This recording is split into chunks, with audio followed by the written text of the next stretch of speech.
Ada tidak budaya di Indonesia menghanyutkan anak gadis ke sungai Nil? Tidak ada.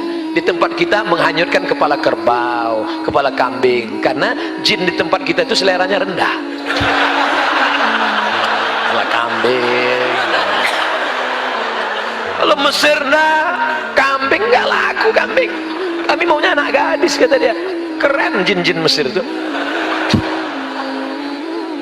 Maka gubernur Mesir waktu itu namanya Amr bin As. Siapa namanya? Amr bin As. Nama khalifah yang ada di Madinah Umar bin Khattab.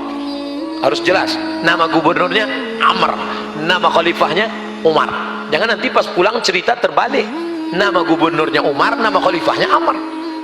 Ya ashiqal Mustafa abshir binailil muna. Ada tradisi di Mesir menghanyutkan anak gadis ke sungai Nil. Kalau anak gadis tidak dihanyutkan, air sungai Nil tidak naik dan gandum tidak akan tumbuh dan masyarakat Mesir akan mati. Ada tidak budaya di Indonesia menghanyutkan anak gadis ke sungai Nil? Tidak ada. Di tempat kita menghanyutkan kepala kerbau, kepala kambing, karena jin di tempat kita itu seleranya rendah. Kepala kambing. Kalau Mesir nah, kambing nggak laku kambing. Kami maunya anak gadis, kata dia. Keren jin-jin Mesir itu. Maka gubernur Mesir waktu itu namanya Amr bin As. Siapa namanya? Amr bin As. Nama khalifah yang ada di Madinah Umar bin Khattab. Harus jelas, nama gubernurnya Amr, nama khalifahnya Umar. Jangan nanti pas pulang cerita terbalik. Nama gubernurnya Umar, nama khalifahnya Amr. Amr bin As kirim surat. Wahai Tuan Khalifah, ini ada budaya di Mesir menghanyutkan anak gadis. Aku mau melarang mereka, mereka nggak mau. Karena kalau tidak dihanyutkan, sungai Nil tidak akan naik. Dan kalau sungai Nil tidak naik, gandum akan tidak tumbuh. Kalau tidak tumbuh, orang Mesir akan mati. Unjuk rasa besar-besaran. Apa unjuk rasanya? Beras mahal. Beras mahal. Akhirnya Umar bin Khattab menulis secari kertas kecil. Kertas itu dilipat halus, dimasukkan ke dalam amplop. Amplopnya dimasukkan ke dalam amplop besar, bawa pulang menuju Amr bin As. Amr bin As membaca surat. Wahai Amr bin As, hanyutkan amplop kecil ini ke sungai Nil. Amr bin As penasaran, isinya apa?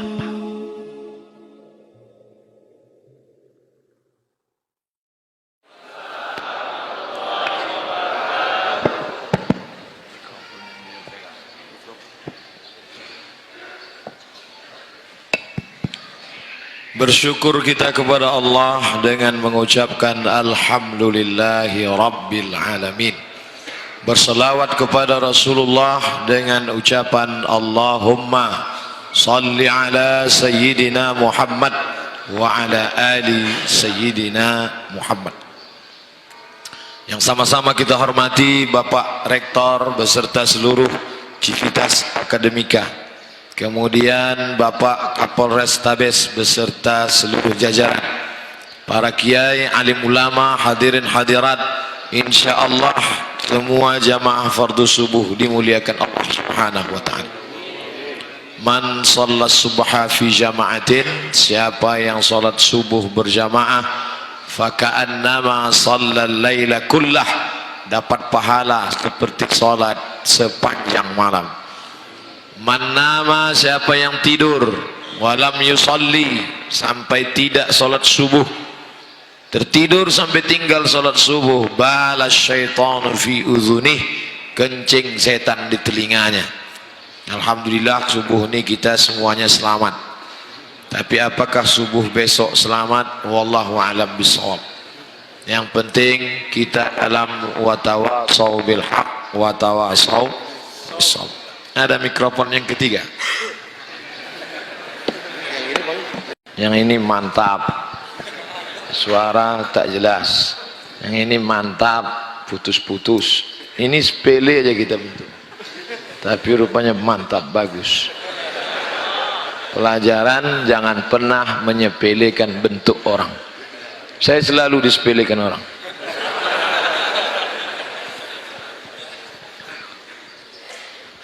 innahum fityatun amanu bi rabbihim wa zidnahum huda. Itu penjelasan Allah tentang ashabul kahfi. Fityatun, anak muda. Sifatnya bagaimana? Amanu bi rabbihim, percaya kepada Allah subhanahu wa ta'ala. Masa muda salah satu dari rangkaian perjalanan kehidupan, dari alam roh pindah ke alam rahim, pindah ke alam dunia, masa kanak-kanak, masa remaja, masa dewasa, masa tua, sakit, mati. Semua orang pasti melewati masa muda. Tidak ada orang yang lahir langsung tua. Oleh sebab itu maka di antara yang akan ditanya nanti di padang mahsyar, hafal semua bapak ibu adik-adik ayatnya, latus alunna yauma idzin anin naim. Kamu semua akan ditanya tentang nikmat Allah. Satu di antara nikmat yang ditanya itu adalah an syababihi fima ablah, masa muda. Masa muda kemana kau habiskan? Kenapa tidak ditanya masa tua? Masa tua tidak perlu ditanya, karena masa tua memang sudah saatnya beribadah. Kalau ada orang tua tidak juga beribadah, mau mati jadi apa? Jadi hantu.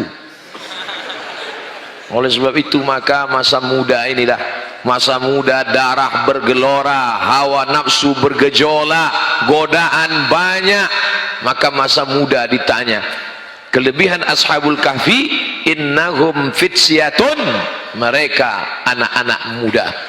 Ingat, kalau Allah Ta'ala berikan nikmat akan ditanya di mana letak detak jantung, hembusan nafas, paru-paru, buah pinggang, otak, mata. Inna sam'a, pendengaran, wal basar, mata, wal fuad, hati dan pikiran. Kullu ulaika kana anhu mas'ula. Semua akan disoal, semua akan ditanya. Tapi pertanyaan yang khusus an syabab, syabab, masa muda. Masa muda ini penuh dengan pertanyaan-pertanyaan. Alhamdulillah anak-anak muda di kampus UPI semuanya bisa dipertanggungjawabkan masa mudanya. Dari bunyi aminnya nampaknya nggak banyak yang bisa. Sab'atun yudhilluhumullah, 7 golongan yang akan mendapatkan naungan Allah. Yauma la dhilla illa dhilluh, hari itu tak ada naungan kecuali naungan Allah. Siapa yang akan mendapatkan naungan itu? Syabun, anak muda, nasya'a fi ibadatillah, anak muda yang tumbuh dalam ibadah kepada Allah subhanahu wa ta'ala.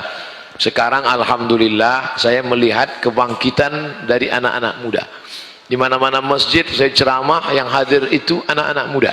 Siapa yang tidak percaya, hadirkan lembaga survei Indonesia subuh ini, hitung berapa yakin dan percaya, saya berani taruhan bahwa yang hadir subuh ini pasti lebih banyak anak muda. Pukul rata saja wajahnya anak muda. Takbir nanti udah ada yang agak-agak ngantuk baru. Nah, sekarang masih segar lagi. Saya menyampaikan materi 60 menit. Yang saya sampaikan terukur, waktunya terukur, tak pernah lebih dari 60 menit. Isinya terukur, tak pernah keluar daripada tema. Jadi tidak perlu khawatir. Insyaallah selamat sampai awal sampai akhir. Lalu kemudian pertanyaan jelas, apa yang mau ditanya tanya. Kalau mau mengajukan pertanyaan yang berkualitas, yang pertanyaannya, Ustadz, bumi rata apa peta apa bulat, itu tidak menambah iman, tidak menambah etos kerja, tidak menambah ibadah. Tanyalah pertanyaan yang berkualitas, yang membangkitkan semangat hidup. Ustadz, Nabi Adam nikah sama Hawa, pak kuahnya siapa? Apa itu tanya-tanya itu? Tanya yang kira-kira membuat kita dekat kepada Allah subhanahu wa ta'ala. Inilah masa muda yang penuh dengan tantangan, tapi anak muda tumbuh kepada Allah subhanahu wa ta'ala. Di mana kita berpedoman? Man qara'a surat al-kahfi, siapa yang membaca surat al-kahfi yaumal jumu'ah, hari Jumat, pagi Jumat, petang Jumat, siang Jumat, hari Jumat, malam Jumat, adha'a lahu min nur, Allah berikan dia cahaya, nur, ma bainal jumu'ataini, dari Jumat ini ke Jumat berikutnya, dari Jumat berikutnya ke Jumat setelahnya, dari Jumat setelahnya ke Jumat depan, kita diberikan the likeness, pencerahan dari Allah Subhanahu wa taala, nur. Itu dengan membaca surat Al-Kahfi, dan di dalam surat Al-Kahfi itu ada bercerita tentang ashabul kahfi. Ashab, orang-orang, ashabun nar, orang-orang penghuni neraka, ashabul jannah, orang-orang penghuni surga, ashabul kahfi, orang-orang penghuni gua. Masalah guanya di mana tidak perlu dicari. Saya khawatir anak-anak muda nyari gua begitu sampai di dalam tidur juga. Kalau untuk tidur nggak usah nyari gua di masjid, bisa. Ashabul kahfi fityatun, sifatnya amanu, beriman. Yang dia imani siapa? La ilaha illallah. Jadi sifat anak-anak muda ashabul kahfi itu yang dikedepankan imannya, bukan fisiknya. Itulah anak muda yang ganteng-ganteng, tak ada. Itulah anak muda yang tubuhnya perkasa, tak ada. Itulah anak muda yang bajunya hebat, mahal, tak ada. Tapi yang dikedepankan adalah bukan physically, tapi non fisik, metafisik yang ada di balik tubuh itu. Banyak kita lihat gagah, perkasa, tegap, ganteng, tapi homo. Itu apa? Wah, melam, bukan main, kita mesti wow, amazing. Begitu ditanya, mas, kampus UPI di mana? Sana. Kita minta nanti kepada Pak Kapolres Tabes buatkan program namanya Be a Man. Latih dia karate, judo, aikido, tinju. Tak juga mempan, panggilkan sumo dari Jepang, himpit agak 2-3 kali. Mudah-mudahan sehat walafiat. Apa sifat ciri anak muda tadi? Amanu, beriman. Iman yang membuat kita menjadi kuat. Kalau engkau anak yatim, kalau engkau fakir miskin, bapakmu susah, engkau bangkitkan imanmu. Jangan berharap kepada yang ada, jangan putus harap pada yang tidak ada. Bisa difahami? Memang orang kalau belum sarapan payah nangkap. Jangan berharap pada yang ada, jangan putus harap pada yang tidak ada. Kalau bapakmu kaya, rumahnya besar, mobilnya banyak, jangan berharap pada yang ada, karena besok pagi boleh jadi dia ditangkap KPK. Tapi jangan putus harap pada yang tidak ada. Kalau bapakmu susah, melarat, anak yatim, bahkan mungkin bapakmu tidak ada sama sekali, jangan putus harap pada yang tidak ada, karena ada dia yang maha ada. La ilaha illallah. Itu yang membuat engkau yakin dan percaya. Jadi kalian anak-anak muda, kalau nanti didudukkan di depan jenderal, di depan kiai, di depan tokoh masyarakat, yang kalian bangkitkan semangat itu. Karena kalau kalian lihat diri kalian, kalian akan down, jatuh. Berikut ini kata sambutan dari Presiden BEM. Bapak-bapak, ibu-ibu, dia down. Bangkitkan semangatmu.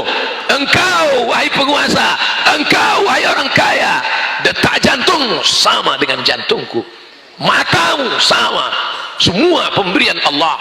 Tapi jangan diomongkan, dalam hati aja.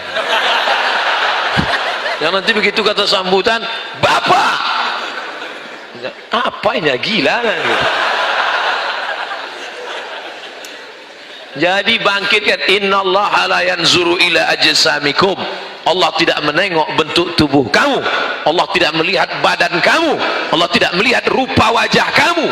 Yang dilihat Allah adalah hati kamu. Di dalam tubuhmu ada segumpal. Idza salahat salahal jasadu kulluh. Kalau yang segumpal itu baik, maka yang lain ikut menjadi baik. Wa idza fasadat, kalau dia rusak, yang lain ikut menjadi rusak. Itulah yang dipandang Allah. Letak iman, letak marah, letak cinta, letak suka, letak duka. Kalau nampak laki-laki sedang termenung, sedih, gimana letak sedihnya? Apakah di mata? Apakah di telinga? Tidak, sedih itu ada di dalam. Itu yang mesti kau bangkitkan. Itu yang tidak bisa dibangkitkan oleh motivator. Diundang motivator, dibuat di acara di ballroom convention hall, dimatikan lampu, dihidupkan audio visual. Semangat, semangat, semangat. Begitu keluar, letoy loyo lesu. Itu yang tidak bisa dibangkitkan narkoba. artis-artis down, tidak bisa menatap dunia, tapi begitu dia pakai langsung ke depan, are you ready to rock? Selesai karo narkobanya down, kurang dosis, tambah lagi, tambah sakau, mati. Apa yang membuat engkau semangat? Iman. Iman itu yang membuat Bung Tomo lantang berteriak Allahu Akbar. Iman itu yang membuat Yusuf Makassar dicampakkan dari Sulawesi Selatan, bukan tanggung-tanggung, nun jauh di sana, di kampungnya Nelson Mandela di Cape Town, Afrika Selatan, dibuang oleh Belanda, tidak berduka, malah dibangunnya masjid besar di sana yang dibantu oleh Presiden Republik Indonesia, tegak berdiri di Afrika Selatan. Apa maknanya? Iman tidak membuat engkau berduka, pujian tidak membuat melambung, hinaan tidak membuat murung. Kalau pujian membuat engkau cerah, tiba-tiba hinaan membuat engkau down, berarti engkau belum beriman. Tidak ada beda di dalam pandangan matamu between lovers and haters. Ini baru update status sekali langsung cari berapa like-nya, yang gini berapa, yang gini berapa. Tidak usah pedulikan itu, karena engkau beramal bismillahi tawakkaltu ala Allah la haula wala quwata illa billah. Ciri sifat pemuda Ashabul Kahfi pertama, fitsyatun. Yang pertama, dia mesti muda. Mohon maaf bapak-bapak yang tua-tua, kalau mau pulang, pulang aja lah. Jangan. Walaupun bapak sudah tua, tentu bapak punya anak muda. Yang nggak punya anak muda, paling nggak punya bini muda. Maksudnya yang tua meninggal. Ibu, mak. Punten, kumaha tuh, damang.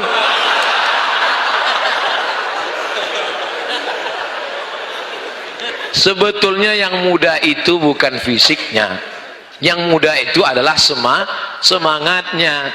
Sumpah Pemuda, coba teliti siapa yang hadir Sumpah Pemuda itu. Apakah yang hadir anak muda semua? Tidak. Yang hadir itu orang-orang tua tapi jiwanya muda. Kadang-kadang kita melihat ada anak muda tapi isi di dalam panti jompo, bawaannya mau mati, letoy, duduk di kantin lontong sayur sampai dingin. Pas ditanya, dek, kok nggak dimakan? Lagi galau, Bu. La ilaha illallah Muhammad Rasulullah. Saya aja yang sudah tua begini, duduk saya di kantin, kenapa kamu galau? Dia nggak balas SMS, WA nggak dibalas, telepon nggak diangkat, SMS didiamin aja. Akhirnya saya susah. Saya aja yang sudah tua, tidak ganteng, kurus, hitam, duduk 5 menit di kantin, bolak-balik anak-anak gadis itu lewat aja. Ciri yang pertama, jiwanya muda. Yang kedua, di dalam dirinya ada iman. Iman itu yang membuat engkau tidak percaya astrologi. Ini anak muda masih percaya astrologi. Mohon maaf ya yang kita nggak jadi nikah. Kenapa? Ternyata setelah saya teliti, bintang kamu Pisces ikan, sedangkan aku Taurus kambing. Nampaknya kambing kalau dekat-dekat ikan masuk angin. La ilaha illallah. Engkau masih percaya dengan ikan. Engkau bisnismen, entrepreneur, datang lawan bisnismu ngajak, gimana bro deal pagi ini? Bentar ya, buka laptop dulu, langsung www.ramalan.com. Di mana letak imanmu? Di mana letak tauhidmu? Tauhidmu berkata la ilaha. Tidak ada pohon rindang, tidak ada bukit yang tinggi, tidak ada danau yang ada penunggunya, tidak ada berkawan dengan setan. Ini anak muda masih berkawan dengan setan. Pakai kris kecil ini, letakkan di dalam dompet, nanti kau punya percaya diri. Kalau mau menghadap jenderal-jenderal, mau menghadap pejabat-pejabat, mau menghadap orang-orang besar, masukkan di dalam dompet. Rupanya salah pasang, pas duduk patah, tertusuk pantat. Baru tahu tidak ada itu semua, itu benda saja. Ngapa orang membesarkan benda? Bila anda lahir bulan Mei, batu yang cocok untuk anda pakailah batu rubi berwarna merah.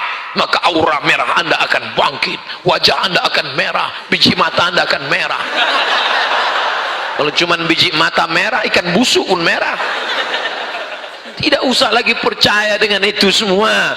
Islam datang menafikan Lata, Uzza, Manat, Hubal, Jibti, Tagut, Naham. Semuanya tidak ada apa-apanya. Yang ada kuasa hanya Allah Subhanahu wa ta'ala. Tapi nanti jangan gara-gara ini pulang dari sini, besok kuliah nggak mandi pagi. Ditanya sama dosennya, kamu nggak mandi? Allah tidak memandang fisik kita. Yang dipandang Allah hanya hati kita. Ini namanya meletakkan dalil tidak pada tempatnya. Makanya ketika kita melihat wajah kita di cermin, apa yang kita katakan? Allahumma kama hasanta khalqi fahassin khuluqi. Ya Allah, sebagaimana sudah kau perbaiki bentuk fisik wajah tubuhku, maka perbaikilah akhlak budi pekerti hatiku. Alhamdulillah subuh ini dua-duanya sudah baik. Fisiknya sudah bersih, badannya sudah bersih, pakaiannya bersih. Anak muda semuanya bersih. Fityatun, anak muda. Fisik, anak muda itu fisik. Amanu, mental. Dua-duanya baik. Fisiknya bagus, mentalnya bagus. Pak Ustadz, kami ini anak muda, tapi rasa-rasanya berat Pak Ustadz. Kenapa berat? Hawa nafsu Pak Ustadz. Ya, anak muda ya ada hawa nafsu. Kakek-kakek 70 tahun aja ada hawa nafsu. Ada hawa nafsu. Jadi gimana mengendalikan hawa nafsu ini Pak Ustadz? Alimu auladakum as-sibahah, berenang. Warrimaya, memanah. Warukubul khail, menunggang kuda. Alhamdulillah ketika saya datang ke Bandung, diajak oleh Pak Agim menunggang kuda. Oh, itulah yang paling mengerikan. Sengaja dicarikan AA kuda yang udah pensiun, udah nunggu sakratul maut. Karena kalau kuda yang masih muda dia melompat, dalam hati saya, ya Allah jangan sampai kuda ini melompat. Kalau sampai dia melompat jatuh, sakitnya nggak seberapa, malunya. Apalagi streaming seluruh Indonesia nonton. Makanya begitu turun, alhamdulillah, selamat. Saya tanya, berapa kuda yang paling murah? 70 juta. Makanya yang belum bisa naik odong-odong aja dulu. Udah. Mahal Pak Ustaz, berkuda ini mahal. Oke, memanah. Memanah murah. Saya di rumah alhamdulillah ada busur 2. Mereknya Casio. Dikasih orang. Casio. Oh, kemarin waktu saya ke Papua, mohon maaf, ada teman yang SMS, tolong titip 3. Yang pertama apa tuh? Supit. Yang kedua panah. Yang ketiga yang berat, koteka. Akhirnya yang saya beli cuma 2 aja, panah dengan sumpit. Adapun itu pas dia tanya, nggak beli, XL semua saya bilang. Nggak ada ukuran kamu kan S saya bilang.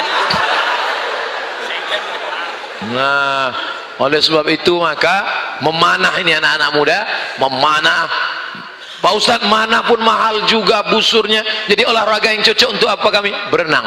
Sungai ada di Bandung kan? Nggak ada. Sungai, pergi sungai. Pagi naik ke atas jembatan, berenang ke bawah. Insyaallah berenang agak 2 jam. Puasa sunat, yang nafsunya bergejolak, awan nafsu puasa sunat. Senin, Kamis, Senin, Kamis, Senin, Kamis. Apalagi anak-anak kampus, kalau sampai 8 hari nggak makan pagi, udah 800.000 bisa disimpan. Save. Insya Allah kalau kalian puasa sunat, nafsu ada, tenaga nggak ada. Nanti ketika kawan, bro, ada cewek cantik tuh, udah nggak kelihatan. Awalnya udah lemas aja udah. Itu yang pakai baju merah kayak semangka. Jam-jam segini kalau ngelihat baju hijau kayak mylon aja semuanya. Artinya apa? Ini hawa nafsu. Fityatun, mereka anak muda, amanu, imannya kuat, wazidnahum huda, kami berikan mereka hidayah. Kami memberi mereka hidayah. Tapi ini jangan dibalik. Ini banyak anak muda yang balik. Bro, ente nggak sholat, Allah belum beli saya hidayah. Ente masih pacaran, itulah sebenarnya saya sudah lama mohon pada Allah, tapi hidayah belum datang juga. Ini orang yang begini otaknya melintang. Siapkan cawannya, siapkan gelasnya, airnya akan diturunkan Allah Subhanahu wa ta'ala. Maka ajak kawan yang belum ngaji. Ustadz Somad itu LCMA, dia ustadz, tapi Abdul Somad hanya menceramahi orang yang sudah sholat, orang yang sudah baik. Betul? Ini yang di depan saya ini kan orang baik-baik semua nih. Biasa orang baik nggak ngaku. Tapi di sana masih ada anak muda yang masih pacaran, masih ada anak muda yang belum tersentuh masjid, masih ada anak muda yang belum sholat, masih ada anak muda yang pakai sabu-sabu narkoba. Siapa yang menyentuh dia? Kalian yang menyentuh dia. Sentuhlah dia tepat di hatinya, dia akan milikmu untuk selamanya. Oleh sebab itu maka kalian yang ngajak dia, bro, ente kapan sholat? Dengan bahasa yang santun, yuk sholat yuk. Hari kedua nggak juga berhenti, ente kapan sholat? Nggak juga, aku ada cerita loh. Apa ceritanya? Dulu temanku itu kaya, punya uang banyak, motornya hebat, pacarnya cantik, nggak sholat. Sekarang mana dia? Mati.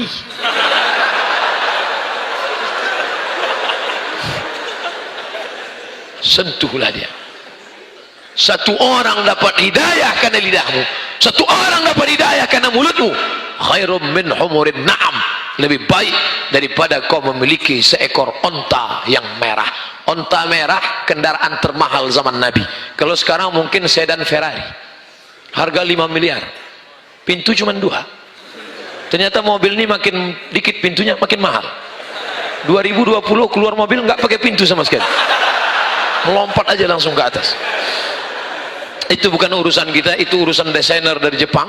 Surat menyuratnya, urus segera ke kantor kepolisian. Kalau pakai sepeda motor, yakinkan bunyi klik baru jalan. Pesan dari Kapolda. Urus surat menyurat. Saya di kemana-mana surat tetap saya bawa. STNK, SIM A, SIM C tetap ada. Walaupun saya naik pesawat. Mana tahu sampai di satu daerah tiba-tiba supir drivernya sakit perut, yang lain nggak ada, kita yang bawa kan. Jadi jangan sampai kita ditangkap polisi. Walaupun saya sudah foto sama Pak Kapolres Tabes, fotonya saya simpan. Mana tahu satu saat prit, ini foto. Baik-baik dimuliakan Allah Subhanahu Wa Taala. Fisik jaga, iman kuatkan. Allah yang akan menambah hidayah itu. Berada di tempat yang baik, bersama orang baik-baik, membicarakan yang baik, mengkaji yang baik, full. Ini subuh ini iman sedang fullnya nih, full di tempat yang paling baik, masjid, bersama orang baik, anak-anak muda yang beriman, membicarakan yang baik-baik tentang Ashabul Kahfi di waktu yang terbaik, sholat subuh, iman full. Berada di tempat yang tidak baik, dengan orang yang tidak baik, di tempat yang tidak baik, membicarakan yang tidak baik, iman dalam keadaan. Untung alatnya belum ada sekarang. Andai pemerintah Jepang, Korea menemukan alat detektor iman itu dan kita pakai ke teman kita, no signal. Bayangkan, maka iman yang tidak dapat diukur, iman tak dapat diwarisi. Iman tak dapat diwarisi dari seorang ayah yang beriman kalau tidak kembali pada Allah. Saya kan nggak mau ada nyanyi ini. Kalau mau udah lama album saya laku. Pelajaran yang pertama, fisiknya sehat, anak-anak muda. Pelajaran yang kedua, imannya kuat.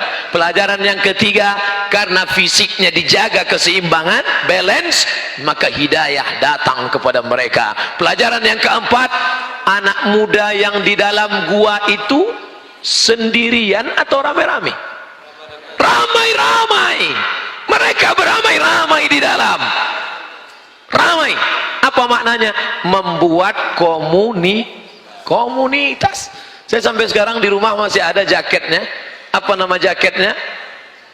Motorcycle Community. Berikut ini pemasangan jaket. Tadi dari Pak Rektor pemberian plakat.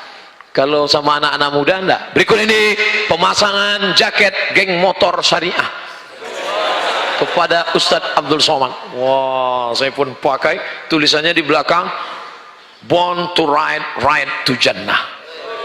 Lahir untuk mengendara, mengendara menuju surga.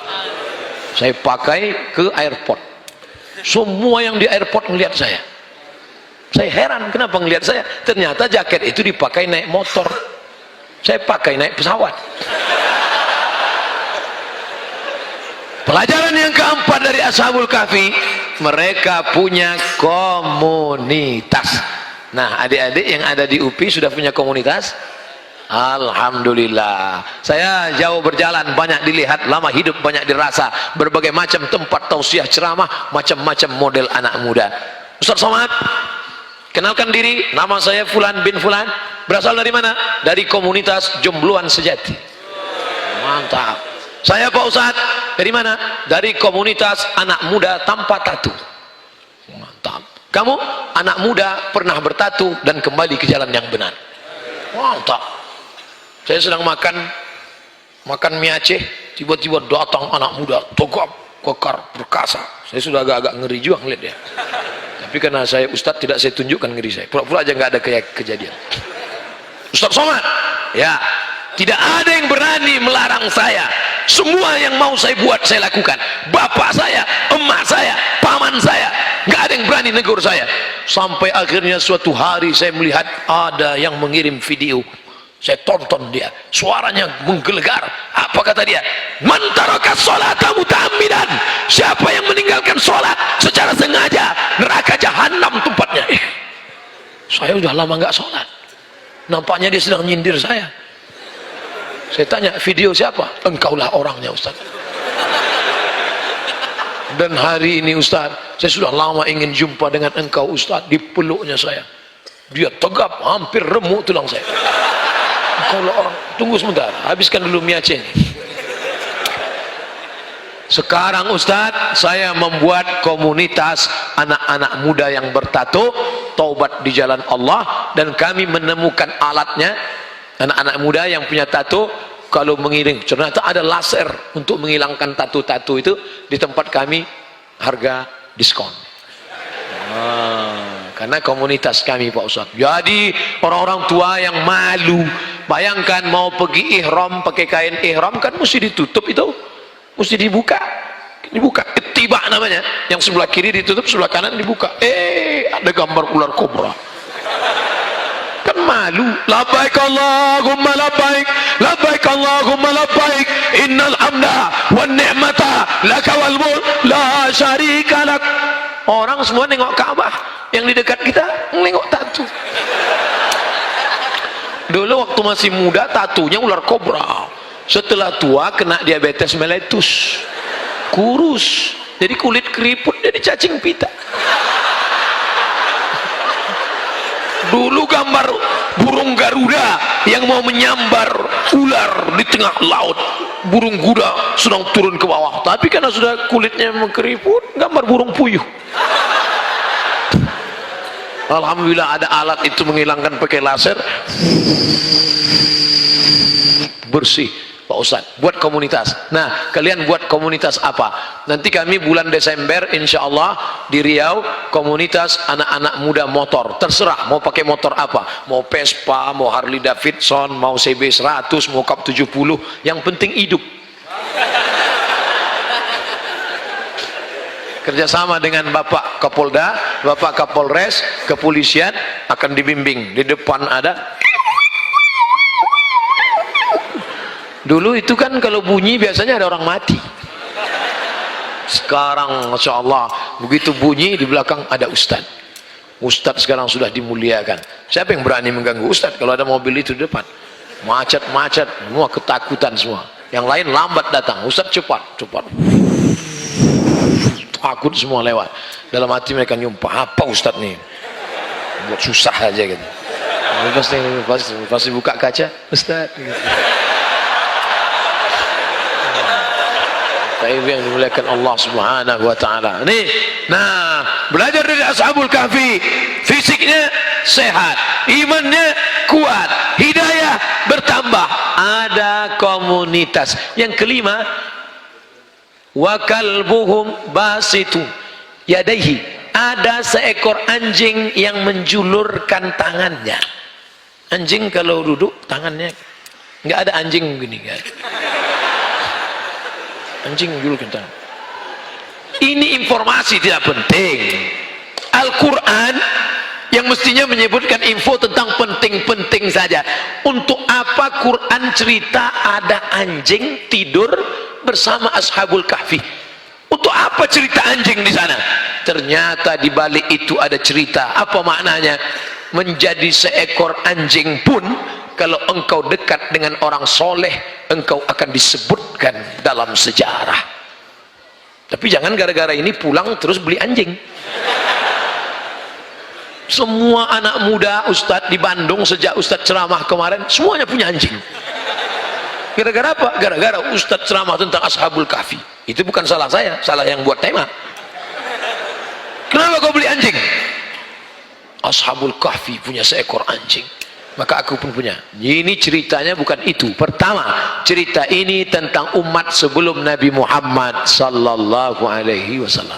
Iktibar yang ingin diambil, walaupun engkau seekor anjing, hina, najis, kotor, tapi kalau engkau berdekatan melayani orang soleh, engkau akan dicatat dalam Al-Quran. Apalah arti seekor anjing?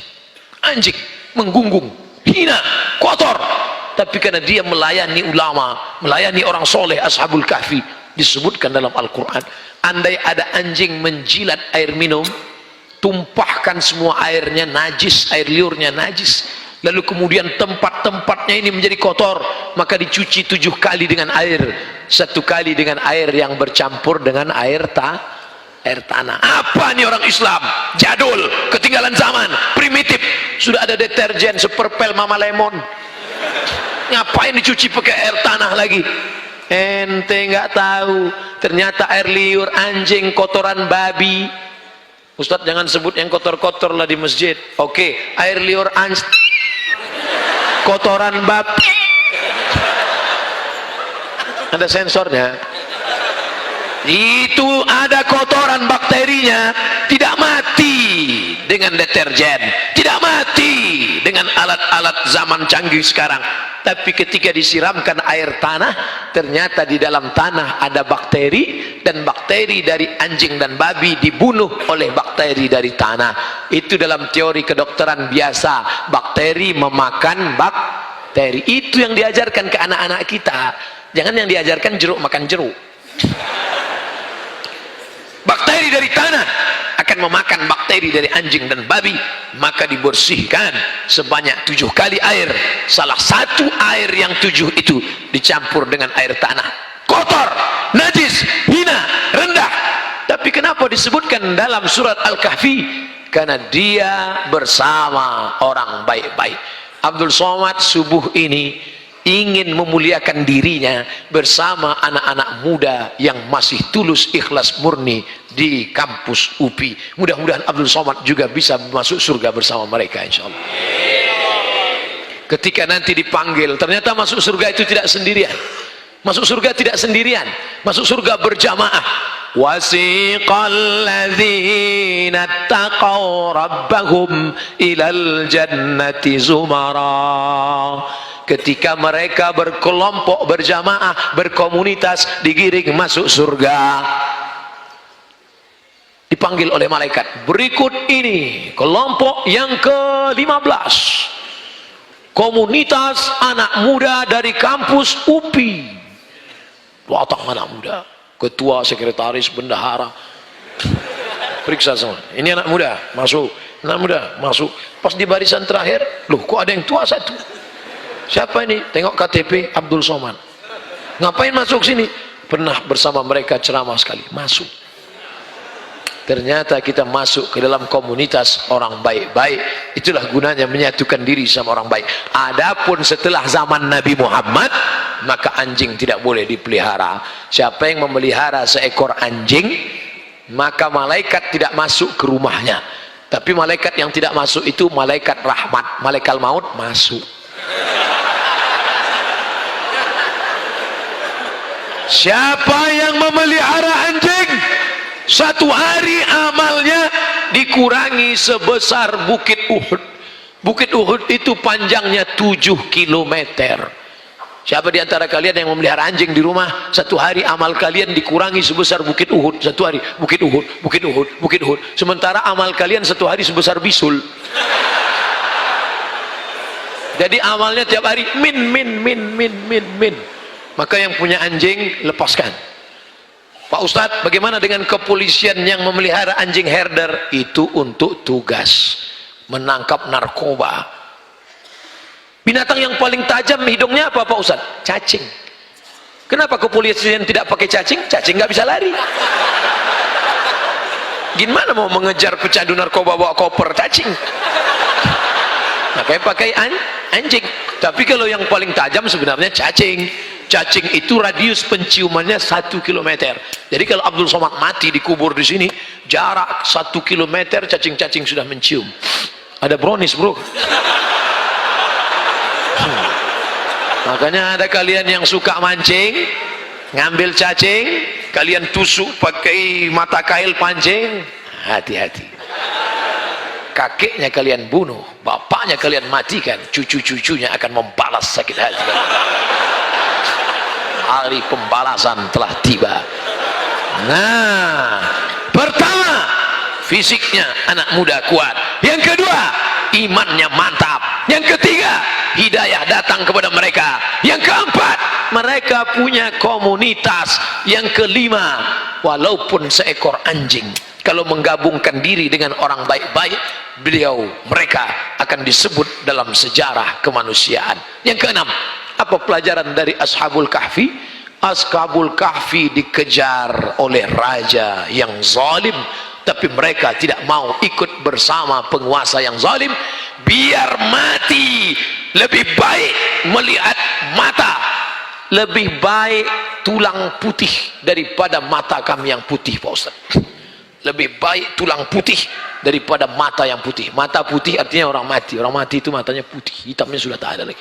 Lebih baik tulang putih. Tulang putih kenapa? Darah, daging, urat sudah habis dimakan cacing tanah. Lebih baik berputih tulang daripada berputih mata. Itu dipakai untuk jihad, bukan anak muda yang mantannya dilarikan orang. Ini ada nih anak-anak muda pacaran, lalu kemudian nikah sama orang lebih kaya, akhirnya dia marah. Ketika marah, kenapa kamu melarikan dia? Lebih baik berputih tulang daripada berputih mata melihat mantan dilarikan orang. Bukan itu maknanya. Lebih baik berputih tulang, lebih baik kau mati dalam gua karena dikejar oleh penguasa yang zalim daripada harus ikut kezaliman. Berapa lama mereka di dalam gua? Salasami'atin wasdadu tis'a. Salasami'ah, tiga, mi'atin ratus, salasami'atin 300, wasdadu tis'a 9, 300 lebih 9. Kenapa enggak 309 aja? Begitu indahnya bahasa Al-Quran. Al-Quran cerita tentang matematik. Kalau dihitung menurut hitungan Qamariyah, menurut hitungan Muharram, Safar, Rabiul Awal, Rabiul Akhir, Jumadil Awal, Jumadil Akhir, 309. Tapi kalau menurut hitungan Januari, Februari, Maret, April, 300. Makanya kalau ada orang nanya saya, umur Ustadz sekarang berapa? Menurut Qamariyah atau Syamsiyah? Kalau menurut Januari, Februari, Maret, umur saya 41. Tapi kalau menurut Muharram, Safar, Rabiul Awal, Rabiul Akhir, 43. Kalau menurut Samsung 27. Kemarin waktu foto selfie, Ustaz, boleh selfie Ustaz? Ya, 27. Kok dia tahu? Lihat bagaimana Allah bercerita dalam Quran menurut ilmu matematik. Maka adik-adik yang kuliah, ini dulu kan namanya IKIP ya, Institut Keguruan Ilmu Pengetahuan. Ada jurusan guru biologi, ada jurusan fisika, ada jurusan kimia, ada jurusan matematika. Kadang orang berpahaman, kamu belajar di mana? Di UIN. Oh, mantap. Belajar tafsir, belajar hadis. Kamu belajar di mana? Matematik. Penghuni neraka. Walaupun engkau belajar matematik, Al-Quran bercerita tentang matematika. Berapa lama Ashabul Kahfi di dalam gua? Menurut hitungan Qamariyah 309, menurut hitungan Syamsiyah 300. Karena dari setiap 1 tahun ada kelebihan 11 hari. Saya tidak ngajak ngitung angka-angka, memang pagi begini kurang konsen kita masalah angka. Paham saya itu, air belum masuk, makanan belum masuk, nggak apa-apa. Diajak ngitung angka masuk, yang nampak ayam penyet, lontong sayur, nasi uduk, nggak kelihatan itu mana 300 mana 309. Apa maknanya? Engkau boleh dikejar penguasa yang zalim, engkau boleh dikejar orang yang punya kekuasaan, tapi kalau Allah mau dia selamatkan engkau bisa tidur selama 309 tahun, tapi mereka tidurnya hanya baru merasa seakan-akan tidur sekejap saja, tiba-tiba mereka terbangun. Dan ciri orang yang tidur kalau terbangun pastilah ngaku lapar. Maka dia perintahkan salah seorang sahabatnya, bro, beli makanan ke pasar, tapi jangan gerasak gerusuk, nanti kita ketahuan tertangkap. Gimana? Waliyatalattaf wala yus'iranna bikum ahada. Pergi bawa uang ini pelan-pelan ke pasar, beli nasi. Tapi waktu itu nggak ada nasi Pak Ustaz, nasi aja lah, agak-agak. Beli nasi bungkus, nasi uduk. Waliyatalattaf, pelan-pelan, jangan sampai ada yang tahu. Wala yus'iranna bikum ahada, satu orang pun nggak ada yang tahu. Begitu pelan-pelan mau beli, ada nasi nggak? Begitu mau beli, pedagangnya heran, ini uangnya sudah expired. Sampean dari mana? Dari gua. Ini 300 tahun yang lalu uangnya. Kenapa bisa kamu pegang ini? Akhirnya warga masyarakat kota pergi ke sana melihat, ternyata mereka orang-orang yang sudah tidur 300 tahun yang lalu. Allah hanya ingin menunjukkan, hai penguasa-penguasa yang zalim, kau gunakan dengan kekuasaanmu untuk menindas anak muda yang beriman, tapi Allah menyelamatkan mereka. Tapi jangan gara-gara ini adik-adik nanti bawaannya tidur aja. Ente kenapa nggak jadi aktivis? Kenapa nggak aktif di BEM? Kenapa nggak aktif di seminar? Kenapa nggak aktif di Lokakarya? Lebih baik berputih tulang daripada berputih mata. Bangkit semangat, itu cara Allah menyelamatkan. Mukjizat datangnya di akhir cerita, betul? Mukjizat datang selalu di akhir cerita. Lihat perjalanan Musa alaihissalam sampai di tepi Laut Merah. Firaun mengejar dari belakang. Apa kata pasukan Musa? Ya Musa, inna lamudrakun, kita pasti tertangkap Musa. Di depan Laut Merah, di belakang pasukan Firaun. Mati kita Musa.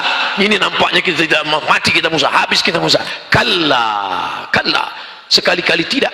Mereka tidak akan menangkap kita. Inna ma'iya rabbi sayahdin, Allah akan memberikan aku jalan.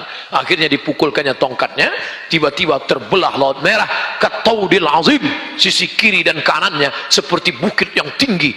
Jadi jangan bayangkan tiba-tiba datang jembatan, bukan, tapi laut itu, mereka jalan di bawah permukaan laut, tepian laut itu seperti, Ustadz pernah lewat di situ.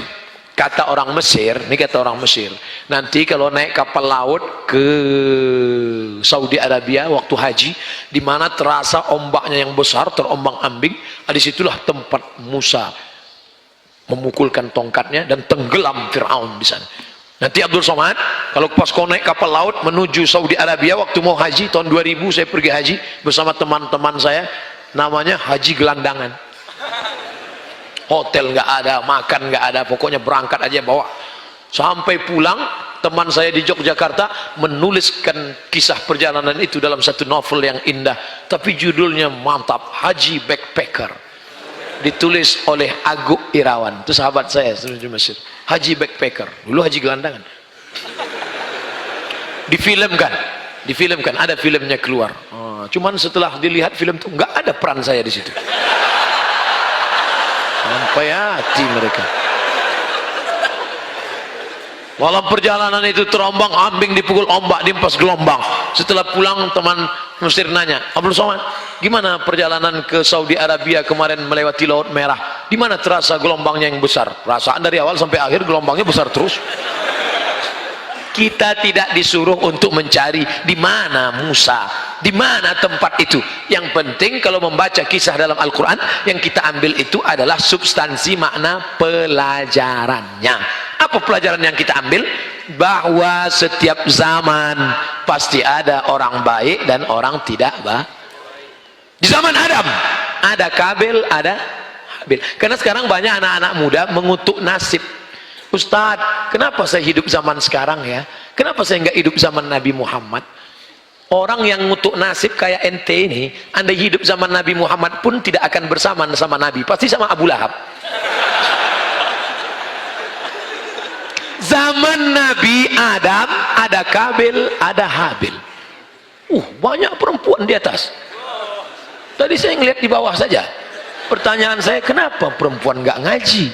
Ternyata UPI memuliakan perempuan. Perempuan diletakkan di tempat yang mulia. Ini laki-laki.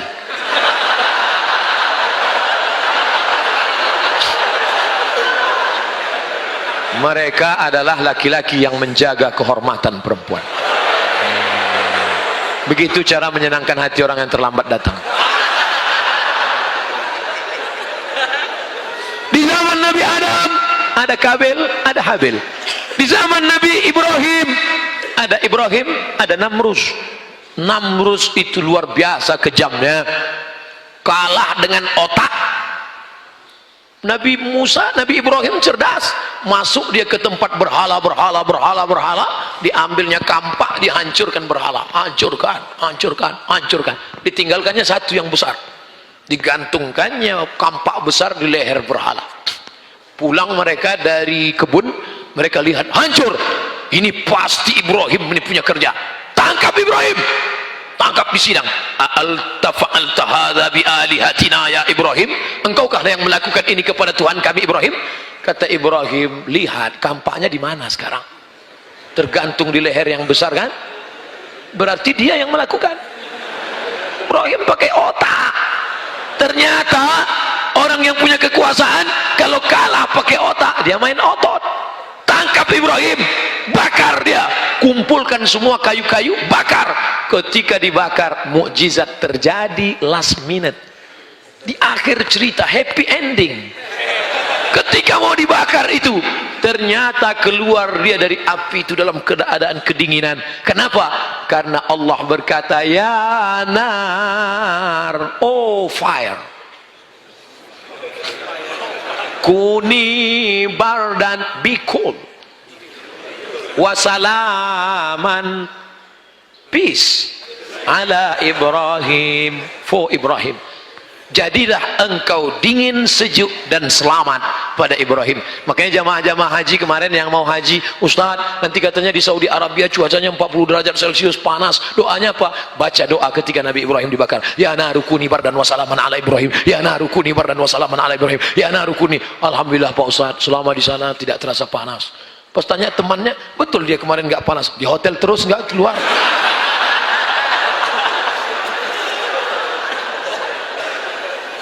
Ternyata yang membakar Ibrahim, apa yang terjadi dengan Namrus? Kematian Namrus jelek, hina, rendah, nggak ada apa-apanya. Seandainya ada dulu seorang raja perkasa, matinya disambar geledek, keren kan? Bam, mati. Enak menceritakannya. Ini enggak, Namrus itu matinya tahu kenapa? Nyamuk.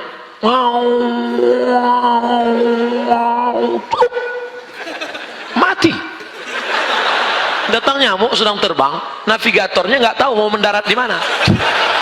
Dilihatnya ada terowongan. Bro, kayaknya airport, masuk. Oh, masuk ke dalam. Masuk nyamuk ke dalam, akhirnya Namrud kunang-kunang mati.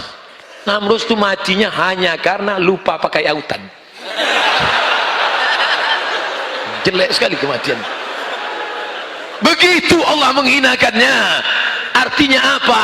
Ada Kabil, ada Habil, ada Ibrahim, ada Namruz, ada Musa, ada Firaun, ada Isa, ada Herodes, ada Muhammad, ada Abu Lahab. Nanti kalau ketemu teman yang model jahat, beringas, brutal gitu juga, saudaraku, memang dunia ini diciptakan berpasang-pasangan. Ada Kabil, ada Habil, ada Musa, ada Firaun, ada Muhammad, ada Abu Lahab, ada aku dan ada kamu. Jadi jangan merasa heran kalau di suatu zaman itu ada saja, karena dunia panggung sandiwara, dan di atas panggung itu ada saja yang 5 itu tetap ada. Ada penguasa yang zalim, Firaun. Ada orang kaya yang pelit, Qarun. Ada orang yang hebat, otaknya cerdas, tapi dibuat menjilat kepada penguasa, Haman. Ada ulama, tokoh agama, tapi menggunakan fatwa untuk mendukung Firaun, namanya Bal'am. Tapi ada anak muda yang perkasa, selalu tertindas, namanya Musa. 5 itu selalu ada. Lalu kami yang perempuan ini, Pak Ustadz, di mana posisi kami? Iya juga ya, kita ulang lagi. Kenapa perempuan tidak punya peran? Ada penguasa yang zalim, Firaun. Ada orang kaya yang pelit, Qarun. Ada orang cerdas tapi ilmunya diabadikan untuk penguasa yang zalim, Haman. Ada tokoh agama tapi fatwanya dipakaikan untuk Firaun, Bal'am. Ada anak muda yang senantiasa berjuang tapi tertindas dan mati dalam perjuangannya, Musa. Lalu kami, Pak Ustadz, tinggal pilih mau jadi istri Firaun atau istri Musa. Jadi ganti kalian kalau mau meminang anak gadis begitu, sudikah engkau menjadi istri Musa? Apa kata dia? Aku sudah dipinang Firaun.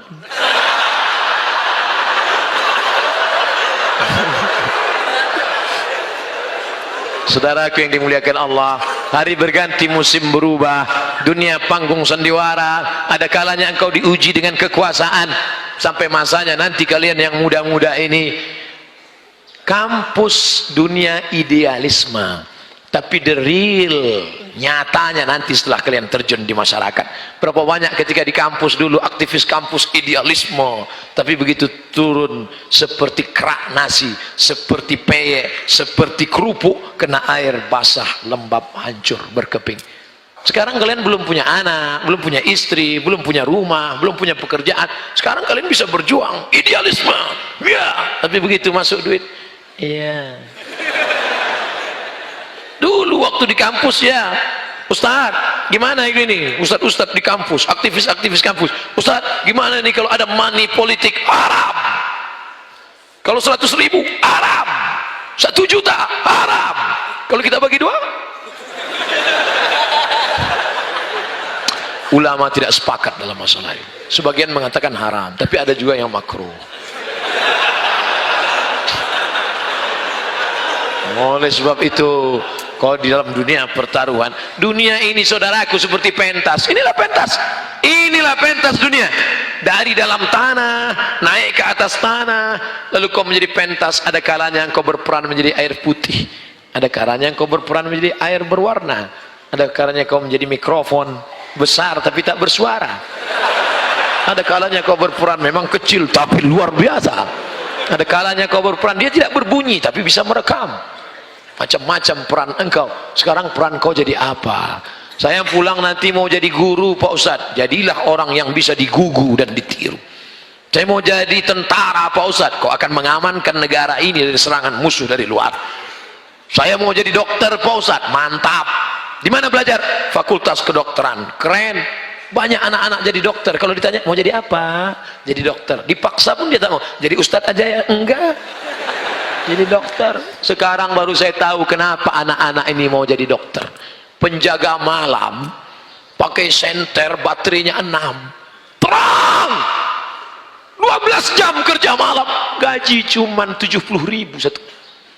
Tapi dokter baterainya kecil, senternya kecil. Datang pasien suruh buka mulut, buka 2 juta.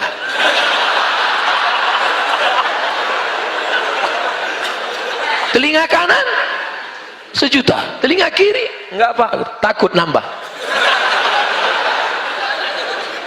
Tukang martelnya palu godam besar, besi, gagangnya kayu, berkeringat dari pagi sampai pukul lompat 1 hari 50.000. Dokter kecil aja, gagangnya pun seperti lidi, besi kecil. Dia pukul lutut, ayah 7 juta. Lutut 7 juta, siku 2 juta. Pas mau dipukul kening, jangan. Itu hanya jalan, saudaraku. Mau jadi dokter, mau jadi tentara, mau jadi ustadz, itu hanya jalan. Tapi nanti sampai masanya yang kekal abadi adalah amal soleh. Sekarang saya nanya, mana yang lebih efisien, jadi ustadz atau jadi polisi? Ragu jawab kan? Nanti mau bilang ustadz nggak enak sama Pak Kapolres Tabes, nanti mau bilang polisi nggak enak sama ustadz. Oke, jangan jawab, saya cerita aja dulu. Saya jadwal ceramah khotib Jumat, terlambat. Akhirnya karena terlambat, hari Jumat kalau tablik akbar masih mau nunggu, kalau hari Jumat ustadz nggak ditunggu, langsung naik khotib pengganti. Saya terlambat, tentu di sop paling belakang. Begitu masuk masjid sampai di sop paling belakang, sop belakang anak-anak kecil melihat saya, mereka ketawa. Tidak ada yang segan sama saya, mereka nggak kenal, nggak dengar pengajian. Tak lama setelah itu datang polisi terlambat juga, lebih lambat dari saya, karena mereka menjaga lalu lintas. Begitu lewat Pak Polisi, anak-anak itu langsung diam. Ada satu yang mau ribut. Kira-kira mana yang lebih efisien dakwahnya, ustadz atau polisi? Apa maknanya? Apapun seragam kalian, itu hanya jalan, wasilah, cara, tapi kalian pakai untuk menolong agama Allah Subhanahu wa ta'ala. Mau PNS, mau BUMN, mau aktivis, apapun, itu hanya jalan, itu hanya sarana, tapi tujuan terakhir adalah li'i'la'i kalimatillah. Maka kalau engkau menjadi anggota dewan, pakai kekuasaan untuk menolong agama Allah. Kalau ingin menjadi penguasa, pakai menolong agama Allah. Ini ustadz ini kayaknya mau kampanye ini. Enggak, saya tidak kampanye. Untuk apa saya kampanye? Saya nggak kampanye jadi pilih orang, hampir jadi. Saya bukan orang politik, saya tidak pernah menyebut nama, saya tidak pernah menyebut angka, saya tidak pernah menyebut warna, saya tidak pernah menyebut partai. Saya hanya ingin umat ini berpartisipasi dalam dunia demokrasi. Allahu Akbar.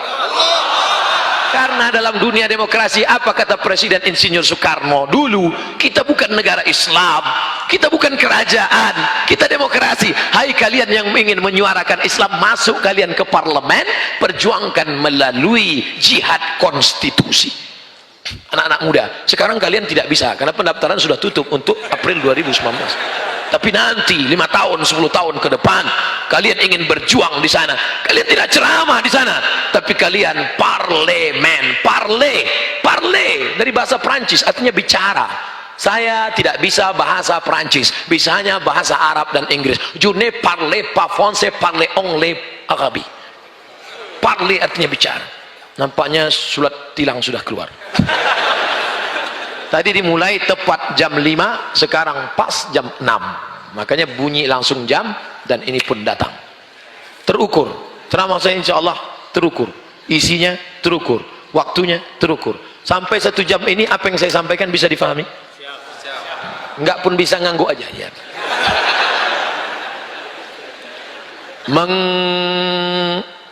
Mengagamakan budaya atau membudayakan agama.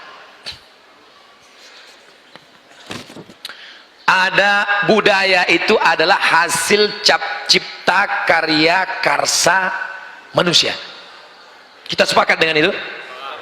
Di Mesir ada budaya menghanyutkan anak gadis ke sungai Nil. Ustadz datang.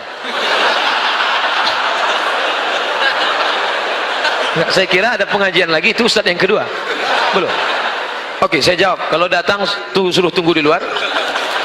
Datang. Cipta karya karsa itu disebut dengan budaya, bukan wahyu dari Allah.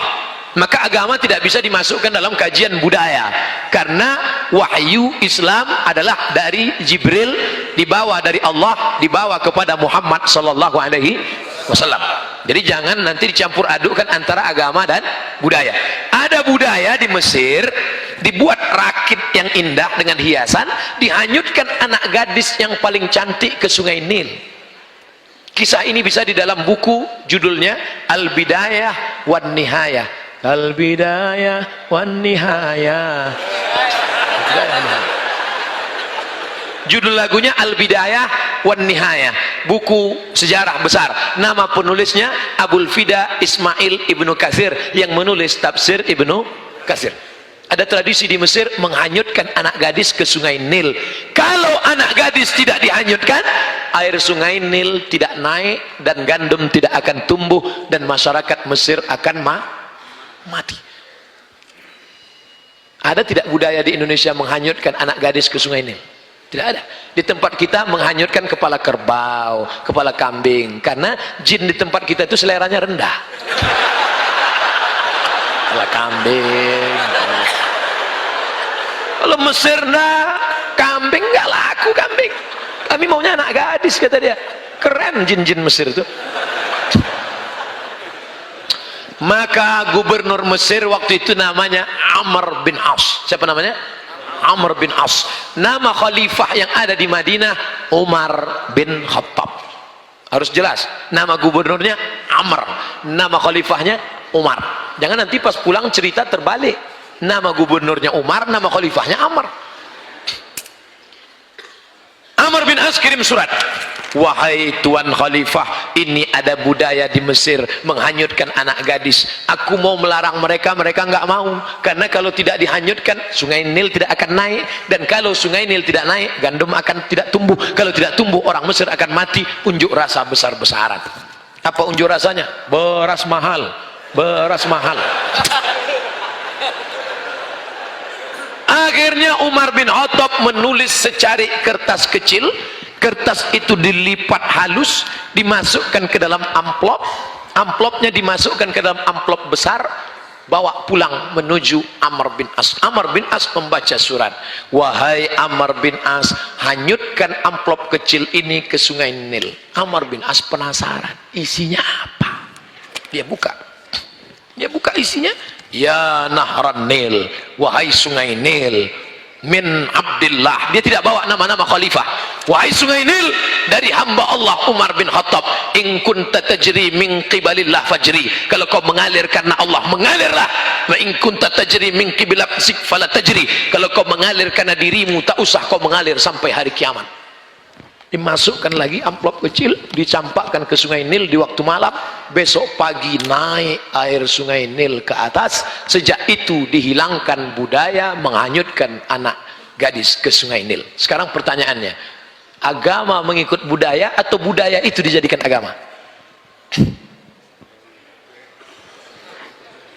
Agama Islam menghapuskan budaya yang bertentangan dengan syariat Islam. Di Riau, tempat saya, kampung halaman saya, ada tradisi menanam kepala kambing untuk membuka hutan. Hai segala hantu setan penjaga hutan, ini kepala kambing, makan. Datang mufti kerajaan Siak Sri Indrapura, kerajaan Melayu Islam, tahun 1723. Sultan terakhirnya Sultan Syarif Kasim menyerahkan kedaulatan kepada Presiden Soekarno 1946 di Yogyakarta. Kami mengikut Indonesia 1946. Kami paling cinta NKRI. 11 juta gulden disumbangkan Sultan kami untuk mengikut negara kesatuan Republik Indonesia. Allahu Akbar. Muftinya berfatwa tidak boleh menanam kepala kambing ke dalam tanah untuk sesajen. Dihapuskan budaya itu. Makanya yang ditanam hanya darah kambing saja, karena darah kambing haram dimakan. Darah nggak boleh. Darahnya masuk ke tanah, lalu masyarakat bertanya, Kiai, Ustaz, darahnya buang karena najis. Kepalanya antar ke rumah saya. Nanti kalau jinnya ngamuk, jinnya diusir dengan tahlil, beramai-ramai bertahlil di tepi hutan. Afdhalul zikri fa'lam annahu la ilaha illallah, la ilaha illallah, la ilaha illallah. Lari setan, tunggang langgang, lintang pukang, lari semuanya. Makanya setiap ada pengajian, saya kalau pengajian di kampung ada acara akikah, walimah, pasti dikasih kepala kambing.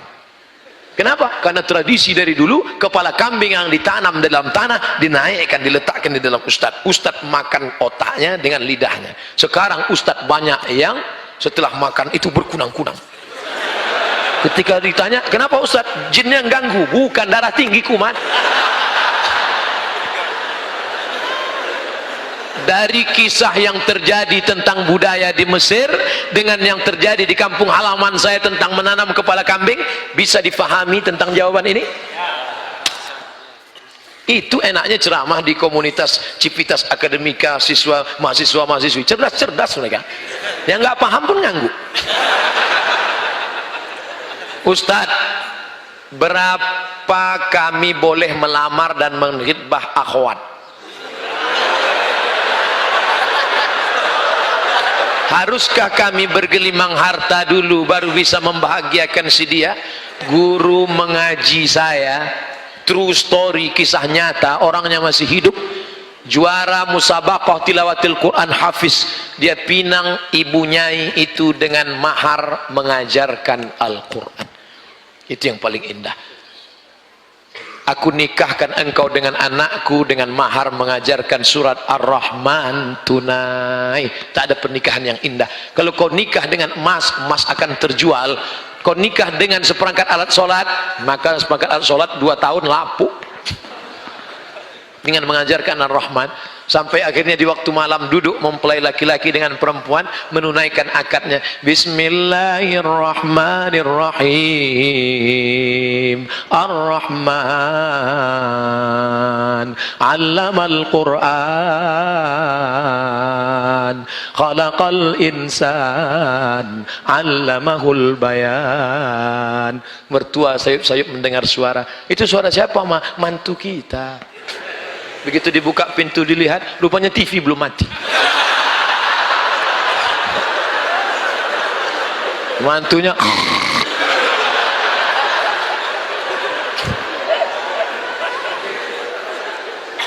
kalau calon mertuanya ngaji, calon mantunya ngaji, connect.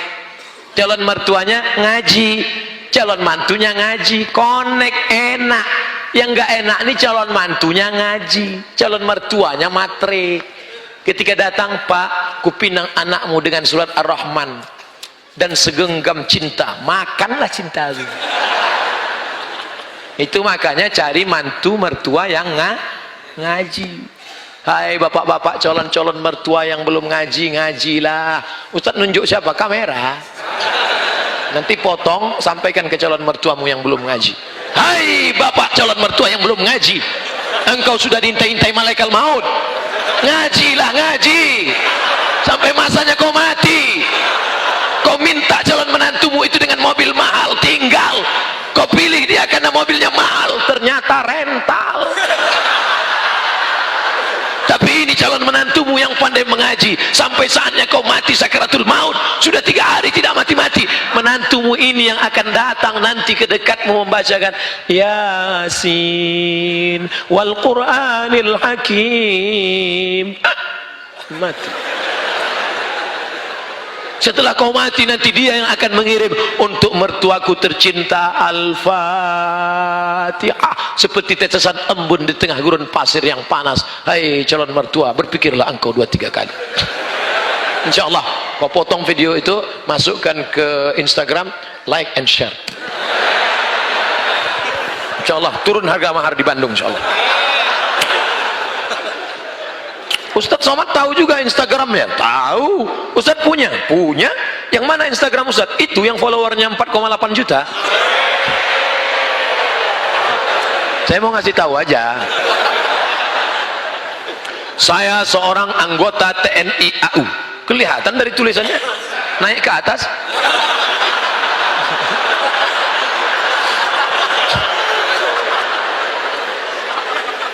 sebagai petugas juru bayar, yaitu mengurus gaji, remunerasi, pembagian jatah, koperlap, dan pinjaman bank dari sejak tahun 2015. Bagaimana hukumnya Pak Ustadz? Sementara itu adalah perintah atasan.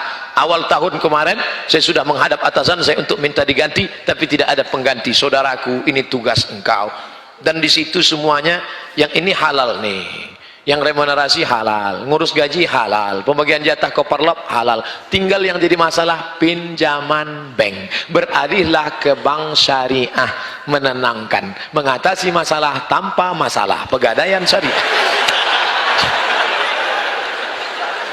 Hai saudara-saudaraku yang masih terjebak dalam riba, beralihlah ke bank syariah. Hai gubernur-gubernur, bupati-bupati yang pemegang saham, sudah ada 3 bank yang berubah menjadi bank syariah. Yang pertama Bank Aceh Syariah, yang kedua Bank NTB Syariah, yang ketiga Bank Nagari Sumatera Barat. Tinggal menunggu sedikit lagi final syariah, dan insya Allah Bank Riau Kepri Syariah. Insya Allah kalau berubah, umat akan terselamat dari riba.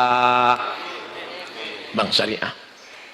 Engkau baik, sholat, tapi kau makan riba, anakmu dikasih makan riba, lalu kemudian dibelikan sepiring nasi uduk berubah menjadi setetes darah, darah masuk ke jantung, jantung menyemburkan darah naik ke otak, otak anakmu hitam gara-gara makan riba.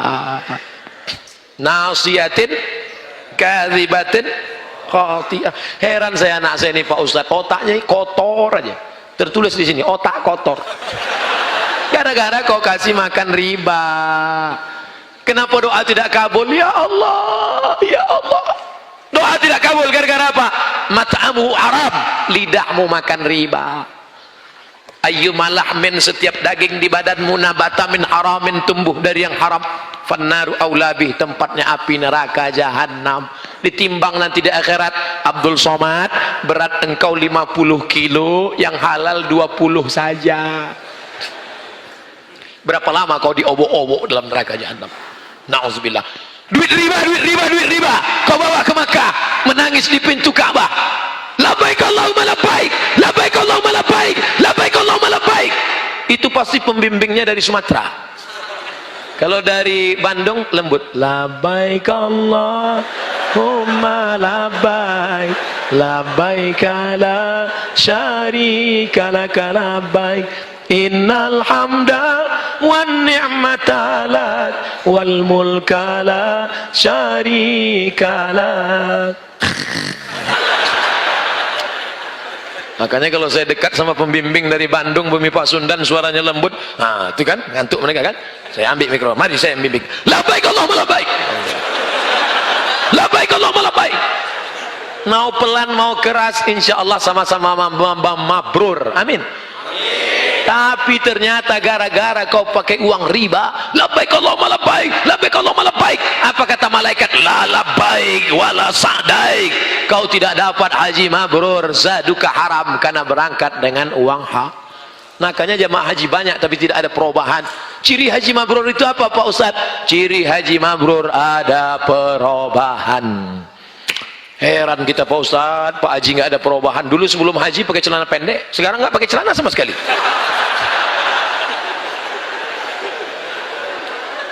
Gimana cara menghadapi orang tua yang bertanya setiap menit, kalau dijawab dia nggak dengar, diulang-ulang lagi. Akhirnya dijawab dengan suara keras, apakah saya termasuk anak durhaka? Ad-darurat, keadaan darurat emergensi, tubihul mahzurat, membolehkan sesuatu yang sebenarnya terlarang. Kau bawa orang tuamu ke THT, telinga, hidung, tenggorokan, periksakan telinganya, nanti dipasang alat dengar, dipasang alat dengar. Jangan kau baik, menantunya kurang ajar. Hai menantu-menantu, kau baru ketemu dengan suamimu itu umur 20-25 tahun. Selama ini yang membesarkannya siapa? Yang meregang nyawa melahirkannya siapa? Yang 9 bulan 10 hari mengandung siapa? Yang menyusukan 2 tahun siapa? Hari ini saat dia tidak bisa mendengar, membelikan alat dengarnya pun kau berhitung. Padahal kalau kau gendong dia dari Bandung sampai ke Makkah, kau bawa lagi pulang, belum tentu dapat menebus 1 tetes darahnya saat melahirkan engkau. Berapa jahitan robek dagingnya gara-gara melahirkan engkau. Bawa orang tuamu, senangkan dia, bahagiakan dia. dosa terbesar di antara yang besar. Pertama syirik, yang kedua uququl walidain. Kalau ada uang belikan, sehingga kau tidak perlu berteriak. Jangan sampai berteriak. Jangan sampai orang tuamu membawa HP ke servis HP. Nak, HP bapak ibu rusak ya. Diperiksa HP-nya nggak rusak, terus anaknya nggak ingat. Dia tidak menelpon lagi. Berapa kali dia tidak jadi sholat duha karena kau kencing di kaitnya. Berapa kali dia tidak jadi tahajud karena kau menangis sampai azan subuh tiba. Di hari tua ini bahagiakan dia, belikan makanan yang enak, pakaian, bawa dia jalan-jalan. Orang Cina, saudara kita dari Tionghoa, itu sangat menghormati orang tua. Saya pergi ceramah ke Kuala Lumpur, sampai di ke mall. Ustadz, hari ini kita tidak ada ceramah jalan-jalan ke mall. Sampai ke atas saya lihat ada orang tua, satu baris orang tua. Anak-anaknya menyuapkan makanan. Kenapa? Karena mereka percaya rezeki bisa dijolok, rezeki bisa ditarik dengan memuliakan orang tua. Orang tua kata dia hoki. Dia percaya itu.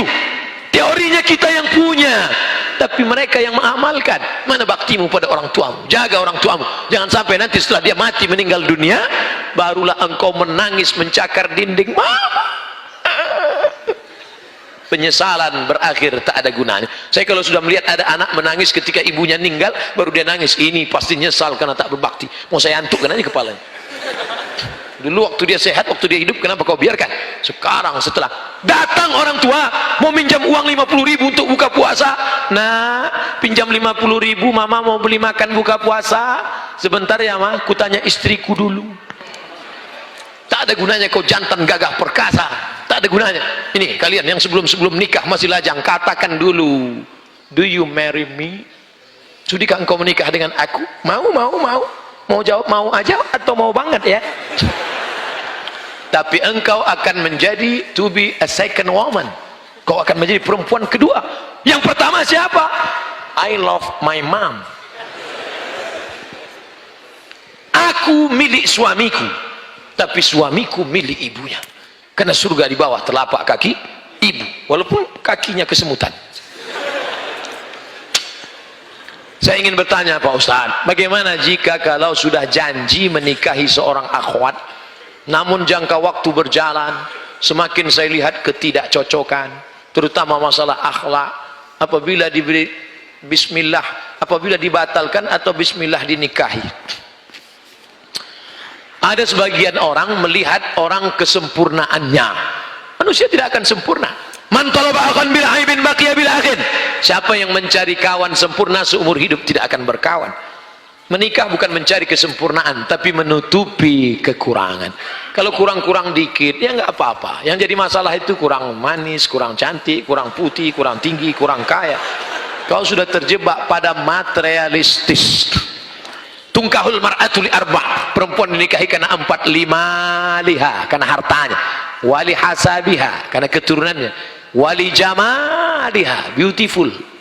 Wali diniha, karena agama. Ustaz, carikan saya yang ada 4-4-nya Pak Ustaz. Kalau ada 4-4-nya ngapain saya kasih ke kamu? Kau nikah karena hartanya, harta akan binasa. Kau nikah karena sukunya, berapa banyak orang dikeluarkan karena melanggar pantangan suku. Kau nikahi karena bentuk rupanya, perempuan adalah bunga. Bunga kuntum, mekar, harum, semerbak, cantik dan indah.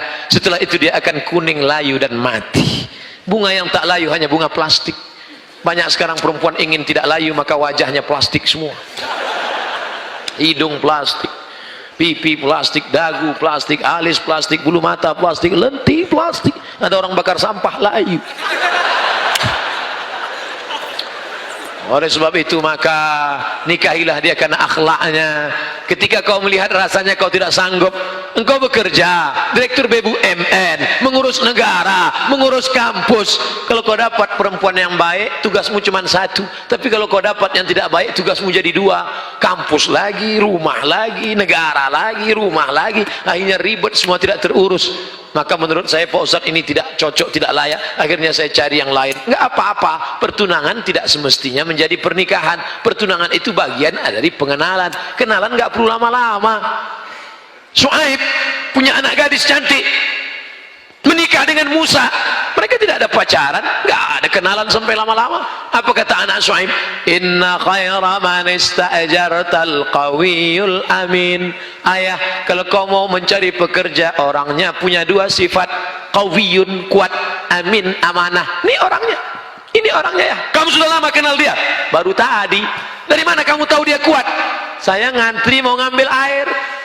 Sumur itu tertutup batu besar, bergelinding dari atas bukit, tertutup pintu. 30 orang menggeser sub, tidak ada yang bisa. Tiba-tiba datang sesosok Musa, dia geser sendiri, terbuka. Lalu apa kata orang kampung? Musa, silakan ambil air. Musa melihat ada perempuan di belakang antrian, ladies first. Akhirnya perempuan itu mengambil air. Tentu kalau sudah tertanam budi, pisang emas bawa berlayar, masak sebiji di dalam peti, hutang emas dapat dibayar, hutang budi dibawa mati. Ya, akhirnya termakan budi. Maka kalau kau mau mengambil hatinya, tanam budi dulu. Jangan bertanam tebu di tepi bibir, cuman lipstick ngomong manis aja. Nanti ku bawa liburan ke sana, akan makan ini. Sekarang nggak ada. Musa tidak begitu. Kesan pertama begitu menggoda. Dia dorong itu batu, ini orang bisa ngambil air. Dan perempuan itu bisa. Dari mana kau tahu ini orang kuat? Karena aku melihat dia, ayah, mendorong. Dan ini orangnya amanah, ya. Dari mana kau tahu dia amanah? Tadi saat kami berjalan, aku di depan, dia di belakang. Bertiup angin kencang. Zaman dulu perempuan kalau bertiup angin kencang, nampak lekuk tubuhnya. Dan Musa menundukkan pandangan berkata, perempuan kau di belakang, aku yang di depan. Perempuan zaman dulu begitu, angin bertiup baru nampak lekuk tubuhnya. Yang sekarang nggak ada angin pun kelihatan. Akhirnya mereka sampai ke tujuan. Syuaib berkata, dari mana kamu tahu Musa ini orangnya kuat dan amanah? Dia kuat karena sekali dorong, dan dia amanah karena dia tidak mau aku di depan karena nampak lekuk tubuhku. Berapa lama mereka berkenalan? Hanya dari sumur ke rumah. Engkau kenalan sama dia sudah berapa lama? Sudah 2 tahun, habis cap jempol semua dari ujung rambut sampai ujung kaki. Pacaran omong kosong, bohong. Ketika pacaran ya hati-hati ya, awas jatuh. Begitu sudah menikah, mana mata kau tadi? Maka kalian yang soleha tidak perlu jauh mencari laki-laki yang soleh. Di mana mereka? Di bawah ini mereka. Kalian pantau dari atas, lihat baik-baik. Yang bawah tak perlu melihat ke atas, karena mereka yang akan memilih kalian. Dilihatnya dari bawah. Enak nanti kalian ceritanya. Anak kalian pun enak cerita. Papa. Gimana kenal sama mama dulu? Dulu ada tablik akbar di Masjid UPI. Siapa yang ceramah? Ustaz Abdul Somad. Mana Ustaz itu sekarang? Udah mati dimakan cacing. Terus gimana mama? Mama bisa kenal sama papa? Mama sudah ngelihat dari atas. Terus pas turun ke bawah, aku tidak mencari engkau, kau tidak mencari aku. Allah mempertemukan kita. Gimana bisa ketemu? Sama-sama nyari sendal di tempat rak yang sama. Pas lagi nunduk, kepala mama naik kepala. Pas naik ke atas, indah.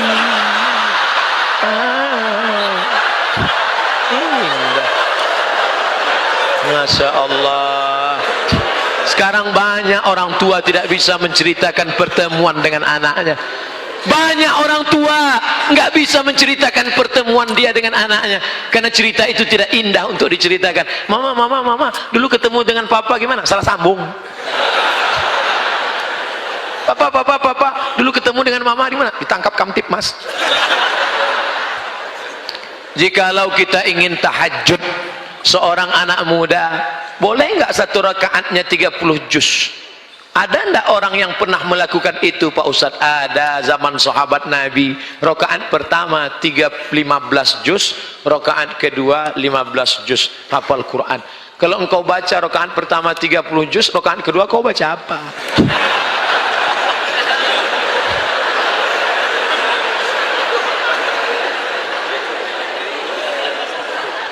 Gimana sholat sunat bisa 15 juz gimana? Saya nggak hafal Quran, kan ada Quran digital. Download Quran digital, sholat ngelihat boleh. Mana dalilnya sholat ngelihat apa boleh? Ada seorang laki-laki namanya Zakwan. Siapa namanya? Bukan za, pakai zal. Letakkan ujung lidah di gigi atas. Zakwan. Ada za, ada za, ada ja, ada lo. Jadi jangan sama. Ini nanti ijazah. Namanya zakwan. Zakwan jadi imam dan dia melihat mushaf. Itu dalil boleh sholat melihat mushaf. Maka nanti lihat, tapi letak kantong, jangan terlalu banyak gerakan, letak sini. Yang letaknya di belakang, tersepit pula. Langsung. Ghairil maghdubi 'alaihim waladdallin. Amin. Bismillahirrahmanirrahim. Alif lam mim. Dzalikal kitabu la raiba fihi hudal lil muttaqin. Tapi HP-nya dinonaktifkan. Ya nanti ada masuk. Ya sebentar.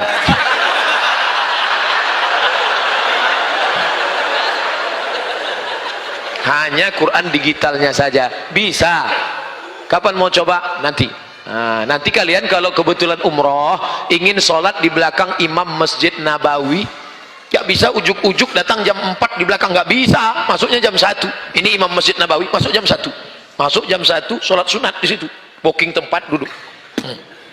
Duduk situ, tunggu. Jam 2, jam 3, jam 4, jam 5 azan subuh. 4 jam. Ngapain jam 4? Ngapain 4 jam di situ? Sholat. 1 rakaat 1 juz. 4 rakaat 4 juz. Caranya lihat Quran. Tegak lihat. Begitu pas hampir azan batal.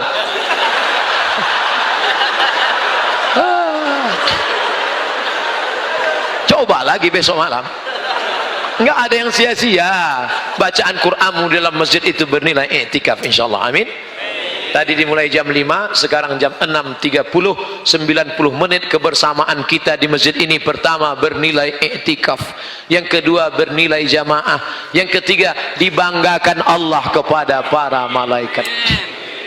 Naik malaikat menjumpai Allah lalu bertanya, apa kerja mereka? Mereka duduk di rumahmu, berzikir, mengingatmu, mendengarkan ayat-ayatmu.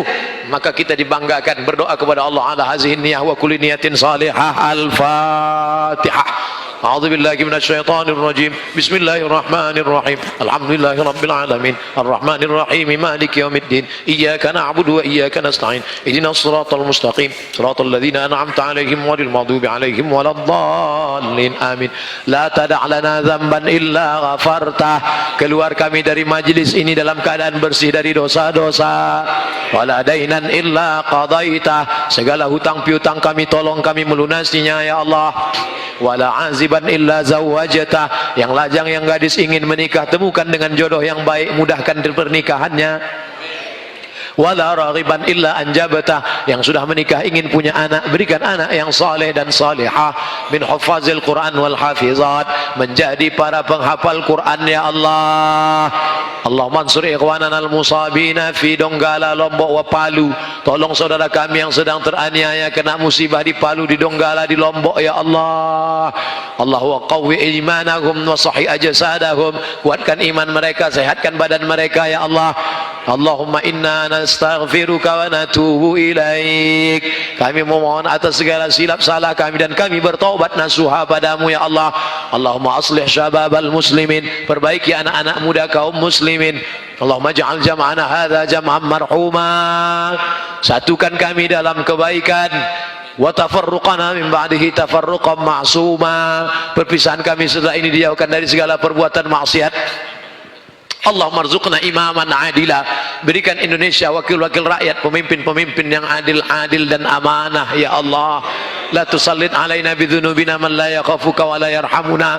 Jangan kau angkat pemimpin kami orang yang tak takut padamu dan tak sayang pada kami ya Allah.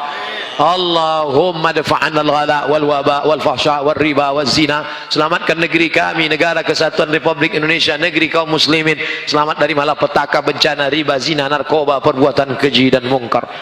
Allahumma akhtim lana bi husnil khatimah wa la taqtim alaina bi su'il khatimah. Allahumma ja'al akhir kalamina inda intihai ajalina. Jadikan akhir kalam kami ketika ajal kami tiba, yang keluar dari mulut kami nanti la ilaha illallah Muhammadur Rasulullah sallallahu alaihi wasallam. Rabbana atina fid dunya hasanah wa fil akhirati hasanah wa qina adzabannar. Wa sallallahu ala sayyidina Muhammadin wa ala alihi wa sahbihi wa sallam. Walhamdulillahi rabbil alamin. Taqabbalallahu minkum minna wa minkum taqabbal ya karim. Terima kasih segala perhatian. Mohon maaf segala kekhilafan. Pulang dengan tenang, jangan ada sampah-sampah. Ambil